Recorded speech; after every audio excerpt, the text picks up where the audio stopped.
वो तमाम लोग जो पोल्ट्री फार्मिंग के काम से मुंसलिक हैं या जो अभी शुरू करना चाहते हैं, इनको खुशामदीद कहते हैं। इस प्लेटफॉर्म पे हम आपको पूरी कोशिश करेंगे वो मालूमात मुहैया करने की जो आज तक या आप जान नहीं सके या जानने के बावजूद मामूली लेते हैं, आप उस पर अमल नहीं कर सके और पोल्ट्री फार्मिंग के अंदर आपने नुकसानात किए हैं।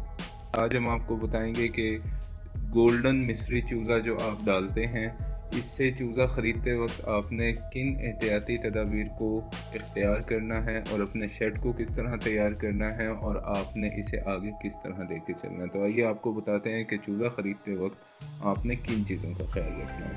पहली बात कि चूज़ा जब आप ख़रीदें तो चूज़े की सेहत के मुतालिक चंद बातों को आपने बिल्कुल कतई तौर पे नज़रअंदाज नहीं करना।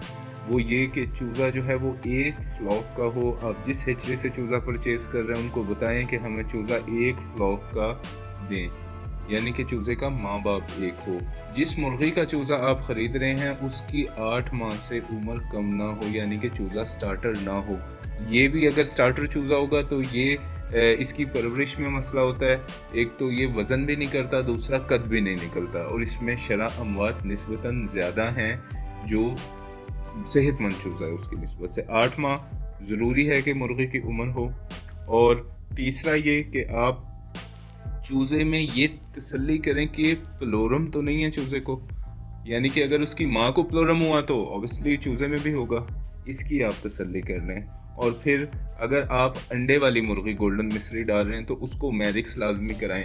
अगर आप गोश्त के लिए डालना चाह रहे हैं 3 माह के लिए तो आप उसको मैरिक्स नहीं करा रहे तो सेफ्टी फोर सोडियम का इंजेक्शन लाजमी लगवाएं। एक तो माली तौर पे इसकी कॉस्ट बहुत कम है, इसकी लागत 10 से 20 पैसे के दरमियान आती है फ़ी चूज़ा, लेकिन ये इकोलाई से, सैल्मोनेला से ये आपकी चूज़े की हिफाजत करता है। ये ज़रूरी है आप सेफ्टी फोर लगाएं।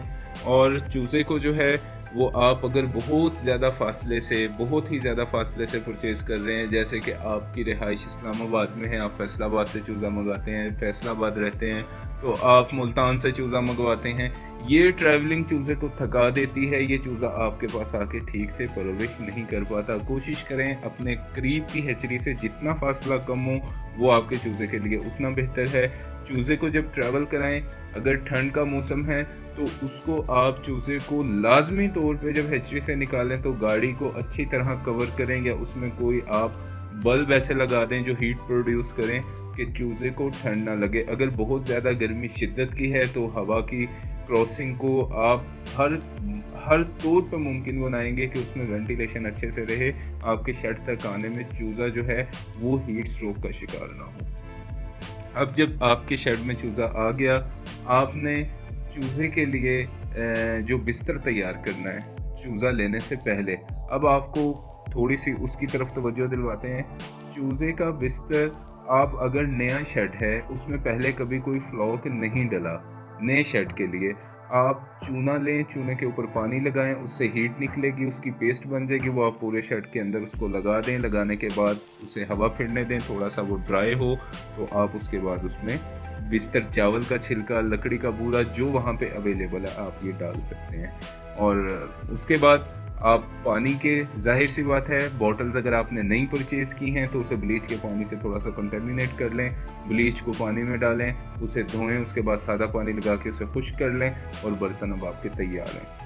और इसी तरह रोशनी के लिए आप कोशिश करें जो लाइट इस्तेमाल करें वो सनलाइट हो, यानी कि उसकी रोशनी पीली हो। एलईडी पीली रोशनी में भी दस्तयाब है, आप सनलाइट लगाएं तो उसका असर अच्छा देखा गया है बनिस्बत सफ़ेद रोशनी के जो बल्ब हम लगाते हैं। लाइट का दरमियानी फासला अगर तो 12 वोल्ट है, 8 वोल्ट के आपने लगाई हुई हैं तो उसमें दरमियानी फासला आप 8 फीट से ज़्यादा ना रखें लाइट का। अगर बड़ी हैं तो आप 15 फीट का भी रख सकते हैं, यानी कि 20 वोल्ट की लगी हुई है आपकी, इससे बड़ी की एलईडी है तो आप उसका फासला बढ़ा भी सकते हैं। बहुत ज़्यादा तेज़ रोशनी नहीं होनी चाहिए, बहुत ज़्यादा कम भी नहीं होनी चाहिए।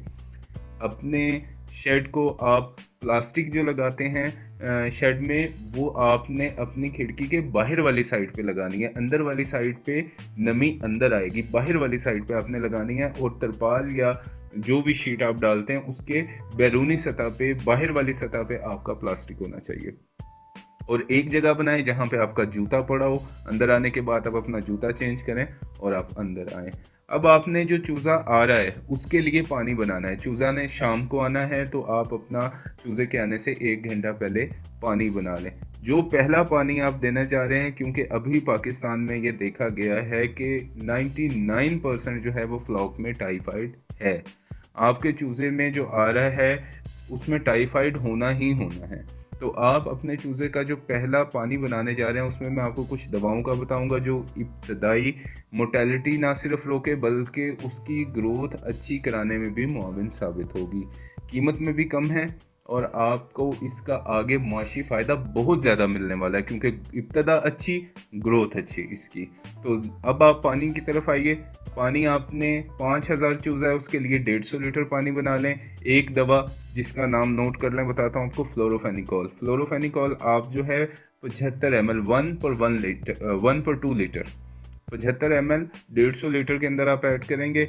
और इसके साथ आप वाइटामिन अमाइनो एसिड का कम्बिनेशन, जो भी अच्छा मल्टीनेशनल कंपनी का हो, लोकल दवाओं से बचें, ब्रांडेड को अच्छी हो उसको आप उसकी दवाओं की क्यूसी को देख के आप उसकी डोज ले सकते हैं। जैसे कि एक दवा है वो 28 ml डलती है, उसमें वाइटामिन और अमाइनो एसिड का कम्बिनेशन है। वाइटामिन कोई भी अच्छा अगर आपके पास नहीं है तो आप परचेज कर सकते हैं उसको। फ्लोरोफेनिकॉल के साथ आप ये ऐड कर लें। और इसमें ब्रोफेन आप 150 लीटर में 250 ml ये ऐड कर लें उसमें। और इसे पानी को आप फिर बॉटल्स में थोड़ा थोड़ा रख के और अच्छी तरह उसको फासले से रखें ताकि चूज़ा उसे आए तो उसे पानी को पिए। अभी आपका टेम्परेचर अंदर का, अगर तो हीटिंग सोर्स आपका है लकड़ी, तो आप कोशिश करें धुआं अंदर ना हो। कम से कम 30, ज़्यादा से ज़्यादा 32 सेंटीग्रेड पे आप अपना हीट का जो है वो इंतज़ाम पहले से रखें कि आपका टेम्परेचर मेंटेन हो। हवा में नमी का तनासुब जो है वो 60, कम से कम ज़्यादा से ज़्यादा 70 हो। इससे चूज़े को पेस्टिंग नहीं होती। ये आप अपना सेट कर लें। चूज़ा जैसे आएगा वो कतन जुड़ेगा नहीं, पानी पिएगा और वो खुलेगा।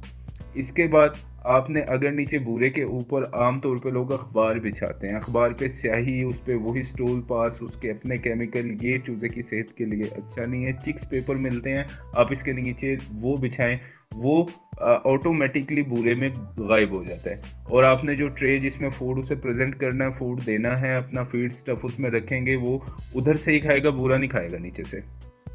फ्लैशिंग की उसको ज़रूरत नहीं है। आटे, चीनी, ये चीज़ें, सिरका, ये चीज़ें, वो चीज़ें नहीं, इन टोटकों की ज़रूरत नहीं। चूज़े को सोने दें। अगर हीट पूरी है, नमी का तनासुब पूरा है, तो चूज़े को किसी किस्म का शोर शराबा करने की ज़रूरत नहीं है। चूज़ा खुल के सोएगा, एक दूसरे पे चढ़ेगा नहीं, दबने से अमवात नहीं होगी चूज़े की। और चूज़ा जो है वो परवरिश सोएगा, अच्छी परवरिश करेगा।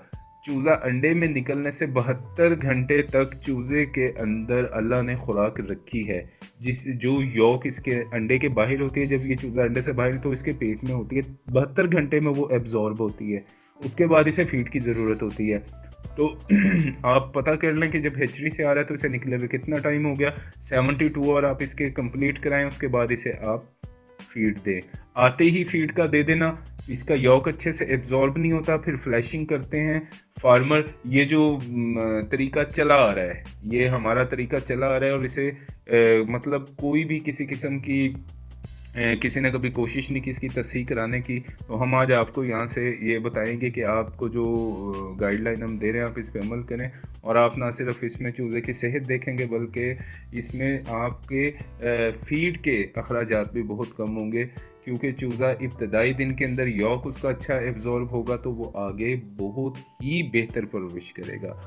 फिर जब वो फीड लेगा ऑटोमेटिकली उसका डाइजेस्टिव सिस्टम खुद ब खुद चलेगा, जो अल्लाह ने बना के भेजा है। वो चीनी का भी मोहताज नहीं है और वो शीरे का मोहताज भी नहीं है। अब 3 दिन गुजरने के बाद आपने ये जो दवा बताई है, आपने 3 दिन पानी उसको ये पिलाना है। अब 3 दिन जब पूरे होंगे तो आपने फिर क्या करना है कि क्लोरीन की एक्वासेप्ट के नाम से गोली मिलती है, बहुत ही चीप प्राइस पे, आप उसको पानी में डालें। वो टाइफाइड, इकोलाई के वायरस को किल करती है पानी में। आप सादा पानी लें, अमाइनो एसिड और विटामिन ऐसे ही जारी रखें और उसको वो पानी पिलाएं। लेकिन दिन में 3 दिन के बाद, दिन में 3 या 4 घंटे के पानी में सेब का सिरका खालिस लें और 10 मिलीलीटर फी लीटर पानी के हिसाब से अगर आप 50 लीटर बनाना चाह रहे हो तो आप इसमें 10 लीटर फी, इसको मल्टीप्लाई आप 50 लीटर से करेंगे तो 500 ml आप डालेंगे इसमें, और उसको चूज़े को आप 6 दिन तक दिन में 2 या 3 घंटे के पानी में सेब का सिरका देंगे। बेहतरीन डाइजेस्टिव सिस्टम होगा, बेहतरीन ग्रोथ करेगा, किसी किस्म की राइबोफ्लेविन डेफिशिएंसी इसमें नहीं होगी, पैरालाइज नहीं होगा, चूज़ा जुड़ेगा नहीं, इब्तदाई अमवात आपकी इंशाल्लाह ताला 1%, मैक्सिमम 1%, बल्कि शायद ये भी अल्लाह करे ना हो। तो इस पे आप अमल करके जो है एक अच्छी इब्तदा कर सकते हैं। तो फिर इंशाल्लाह ताला हम आपको बताएंगे कि अब इसके बाद आपको चूज़े की परवरिश कैसे करानी है। अगर 3 माह तक लेके जाना है तो आपको कौन सी इसको डाइट देनी चाहिए, डाइट के साथ कैसे आपने इसको अपनी फीड की कॉस्ट को भी कम करना है और मैक्सिमम इससे वेट भी लेना है। इंशाल्लाह आगे आपको वो हम बताएंगे। तो अभी तक का आपको ये बताया, तो इंशाल्लाह ताला ये सिलसिला चलता रहेगा और आपको हम मुकम्मल जो है वो गाइडलाइन इसके बारे में देते रहेंगे।